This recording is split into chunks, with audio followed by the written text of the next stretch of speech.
นี่แม่นเรื่องกำพร้าผีน้อยซึ่งเป็นนิทานพื้นเมืองลาวที่แฝงด้วยคติสอนใจเรื่องความซื่อสัตย์และความมีน้ำใจนิทานเรื่องกำพร้าผีน้อยแต่ปางก่อนมีชายหนุ่มคนหนึ่งชื่อว่าท้าวกำพร้าลาวเป็นคนทุกข์ยากลำบากพ่อแม่เสียชีวิตไปแต่ลาวยังน้อยท้าวกำพร้าอาศัยอยู่ในเถียงนาหัวเพหาปูหาปลากินไปมื้อๆเพื่อเลี้ยงชีพถึงว่าลาวจะทุกข์ยากแต่ลาวก็เป็นคนที่มีจิตใจเมตตาและมักช่วยเหลือผู้อื่นอยู่เสมอการพบข้อที่แปลกประหลาดมื้อหนึ่งในขณะที่ท้าวกำพร้ากำลังย่างไปหาฟืนอยู่ในป่าลึกลาวได้ยินเสียงห้องไห้ค่อยๆเมื่อย่างไปเบิง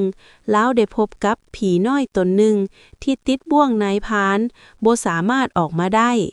ด้วยความสงสารท้าวกำพร้าจึงตัดสินใจช่วยผีน้อยตนนั่นให้เป็นอิสระผีน้อยรู้สึกซาบซึ้งในบุญคุณหลายจึงเว้าว่าขอบใจท่านหลายที่ช่วยชีวิตข่อยเพื่อเป็นการตอบแทนข่อยจะมาอยู่เป็นเพื่อนและช่วยเหลือท่านในทุกๆเรื่องตั้งแต่นั้นมา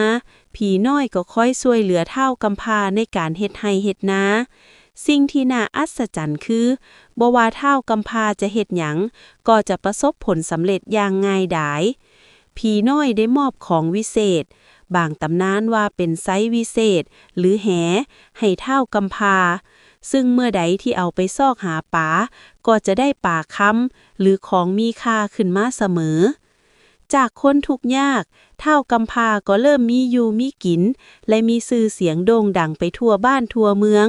ถึงความซื่อสัตย์และความโชคดีของลาวการทดสอบจากพญา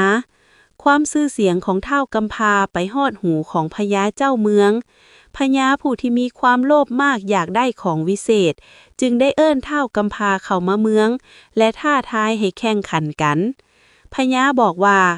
ถ้าเจ้าสามารถเฮ็ดให้สวนดอกไม้ที่แห้งแล้งของข่อยกลับมามีดอกไม้บานสะพรั่งในคืนเดียวได้ข่อยจะยกลูกสาวให้แต่ถ้าเฮ็ดบ่ได้เจ้าจะถูกประหารชีวิตด้วยความย้านกลัวท้าวกำพร้าได้ไปปรึกษาผีน้อย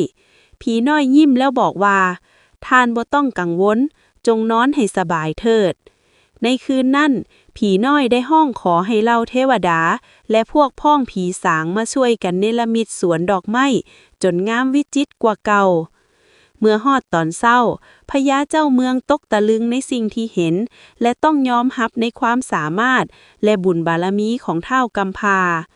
ในที่สุดท้าวกำพร้าก็ได้แต่งงานกับลูกสาวพญาและได้ขึ้นครองเมืองอย่างมีความสุขลาวยังคงรักษาความดีและช่วยเหลือคนทุกข์ยากคือกับที่ลาวเคยเป็นมาก่อนคติสอนใจคือ